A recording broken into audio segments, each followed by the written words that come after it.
आज का हमारा विषय है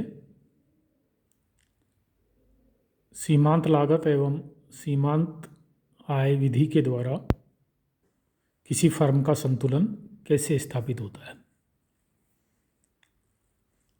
प्रीवियस वीडियो में मैंने आपको बताया था कुल लाभ को अधिकतम करने के लिए कुल आगम एवं कुल लागत विधि, लेकिन उस विधि की कुछ सीमाएं हैं, अतः उसके स्थान पर हम अधिक एक्यूरेट रिजल्ट प्राप्त करने के लिए सीमांत आय एवं सीमांत लागत विधि का प्रयोग करते हैं।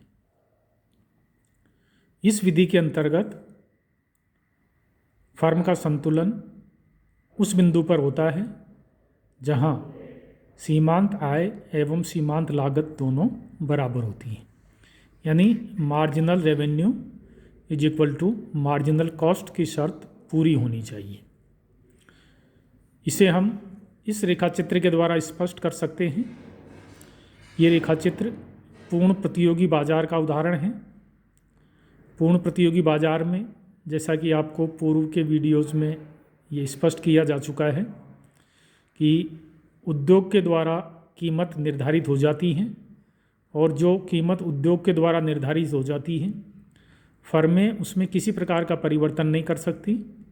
वो प्रत्येक फर्म के लिए दी हुई होती हैं तथा उस कीमत पर फर्म चाहे जितना उत्पादन कर सकती है और बेच सकती है। तो इस चित्र में आप देख रहे हैं 0 x अक्ष पर उत्पादन तथा 0 y अक्ष पर हमने लागत या आगम को हम माप रहे हैं। OP कीमत हम ये मान रहे हैं कि ये उद्योग के द्वारा निर्धारित कीमत है, अतः इस कीमत पर चाहे कोई फर्म 0 उत्पादन करे चाहे कितना भी उत्पादन करे, ये कीमत स्थिर रहती है। अतः पूर्ण प्रतियोगी बाजार में फर्म का औसत आय एवं सीमांत आय वक्र हॉरिजेंटल होता है, यानी 0 x अक्ष के समानांतर होता है तथा दोनों वक्र एक ही होते हैं। ये मैं पहले भी आपको स्पष्ट कर चुका हूँ। ये सीमांत लागत वक्र है। अब देखिए, इस रेखाचित्र में 2 बिंदु ऐसे आपको नज़र आ रहे हैं जहाँ marginal revenue is equal to marginal cost की शर्त पूरी होती है। अतः ये जो बिंदु आप देख रहे हैं इसमें सीमांत लागत वक्र ऊपर की तरफ से काट रहा है, तो ये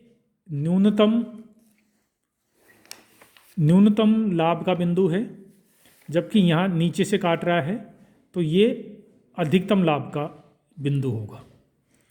तो फर्म का संतुलन इस बिंदु पर स्थापित नहीं होगा, क्योंकि यहाँ तो न्यूनतम लाभ प्राप्त होता है इसको हम न्यूनतम हानि भी कह सकते हैं।